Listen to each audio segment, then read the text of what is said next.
Good morning and welcome दोस्तों। मैं स्वागत करता हूं आपका जीनियस वर्ल्ड के हमारे एप्लीकेशन पे। और मैंने आपको पिछले क्लासेस में नॉर्मल जो ग्राफ का इंट्रोडक्शन है उसके बारे में बताया था।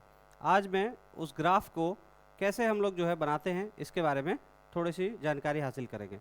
तो जैसा कि आप जानते हैं कि हमारा ग्राफ जो है वो दो एक्सिस में बनता है, एक होता है एक्स एक्सिस और दूसरा होता है वाई एक्सिस। तो अगर आपको क्वेश्चंस में दिए जाते हैं कोई इक्वेशन, फॉर एग्जांपल आपका इक्वेशन दिया हुआ है 3x + 2y = 7। अगर आपको इसका ग्राफ बनाने के लिए बोला जाए तो आप किस तरह से इस इक्वेशन का ग्राफ बनाने की कोशिश करेंगे। तो ये क्लास 9 में भी है और क्लास 10 में सेम रिलेटेड विथ दो इक्वेशन के साथ आपको दिया जाता है। तो आप कैसे बनाएंगे? सबसे पहले आप इस तरह का एक बॉक्स बनाएंगे और इस बॉक्स में आप x और y का वैल्यू फीड करेंगे, x और y का वैल्यू फीड करेंगे। मिनिमम हमें जो है वो दो वैल्यू फाइंड आउट करना है।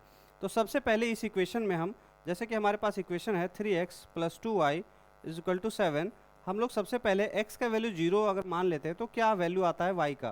तो अगर हम मानते हैं लेट x = 0, तो आप देखेंगे यहाँ पे x का वैल्यू 0 रखने पे 3 × 0 + 2 × y = 7। तो ये तो पार्ट आपका 0 हो गया है, ये पार्ट आपका 0 हो चुका है। तो आगे हम देखते हैं तो यहाँ पे 2y = 7, देयरफॉर y का वैल्यू आपका आ जाएगा 7/2, यानी कि y का वैल्यू आपका आ जाता है 3.5। तो हम लोग यहाँ पे 3.5 लिख सकते हैं। सिमिलरली अगर हम दूसरा वैल्यू लें, x का वैल्यू, अगर हम यहाँ पे y का वैल्यू 0 लेते हैं तब हमारे पास क्या इक्वेशन का सॉल्यूशन आता है, जैसे कि 3x + 2y = 7 है। तो अगर हम y का वैल्यू 0 लेते हैं कि let y = 0, let y = 0, then हमारे पास x का वैल्यू क्या आएगा, 3x + 2 × y का वैल्यू हमने 0 लिया है और = 7। तो ये तो पार्ट 0 हो गया और यहाँ पे 3x = 7, यानी x का वैल्यू कितना आ जाएगा 7/3। आप इसको पॉइंट में करेंगे तो आपका आ जाएगा 2.33, अप्रॉक्सीमेटली 2.3 हम लोग मान सकते हैं, 2.3। तो हम लोग ग्राफ कैसे ड्रॉ करेंगे? तो ग्राफ ड्रॉ करने के लिए हम लोग इस तरह से ग्राफ बनाएंगे और चूंकि हमारे पास दो वैल्यू हैं और मैक्सिमम वैल्यू 3.5 है, तो हम लोग वैल्यू लेंगे 1, 2, 3 एंड 4। यहाँ भी 1, 2, 3 एंड 4, -1, -2, -3, -4 एंड -1, -2, -3 एंड -4।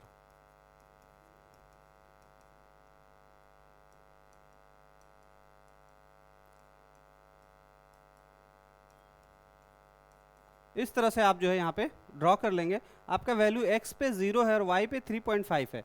x पे 0 यानी कि ये है आपका x एक्सिस और ये है आपका y एक्सिस।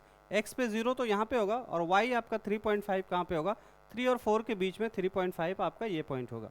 तो पहला पॉइंट हमें मिल गया। दूसरा है y पे 0 और x आपका 2.3 है। 2.3 कहाँ पे होगा, ये 2 है और ये 3 है। 2.5 जस्ट मिड में होगा, 2.3 जस्ट इसके पास में होगा।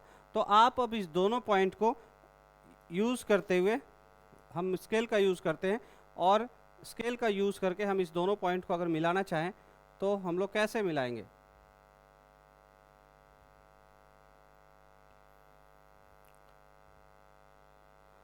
तो हम लोग इस स्केल का यूज़ करके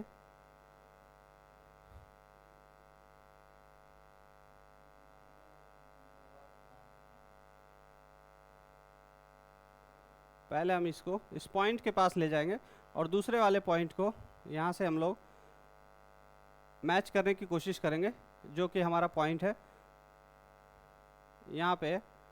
तो थोड़ा सा एडजस्ट करने में टाइम लग रहा है, तो हम इसको टाइम से एडजस्ट करते हैं थोड़ा सा, और ये हमारा इस तरीके से एडजस्ट हो जाएगा यहाँ पे। तो आप देख सकते हैं कि हमने इसको एडजस्ट कर लिया है ये। तो अब हम यहाँ पे एक लाइन लेते हैं जो कि आपका ग्राफ को रिप्रेजेंट करेगा। तो हम लाइन इस वाले कलर से लेते हैं और यहाँ पे हम जो है इस पॉइंट को लेते हुए और यहाँ से ड्रॉ करेंगे लाइन। तो आप देख सकते हैं कि हमारे पास जो ग्राफ है वो इस तरह का ग्राफ एक आ जाएगा। और ये जो ग्राफ आपका इक्वेशन है, ये किस इक्वेशन का ग्राफ है? तो ये आपका 3x + 2y = 7 का ग्राफ का इक्वेशन है। तो इस तरह से आप जो है किसी भी तरह के ग्राफ को जो लीनियर इक्वेशन में दिए हो या किसी भी तरह के इक्वेशन में दिया हो, तो आप उस ग्राफ को बना सकते हैं बहुत ही आसानी तरीके से। और उसको आप अपने किसी भी ग्राफ को रिप्रेजेंट करने के लिए ग्राफ जो नोटबुक होता है उसमें आप रिप्रेजेंट करते हैं। मुझे उम्मीद है कि आप ग्राफ को समझ चुके होंगे और किस तरह से आप रिप्रेजेंट कर सकते हैं ये भी आप समझ चुके होंगे। और आने वाले क्लासेस में हम नेक्स्ट बहुत सारी चीज़ों के बारे में सीखेंगे। तब तक के लिए थैंक यू।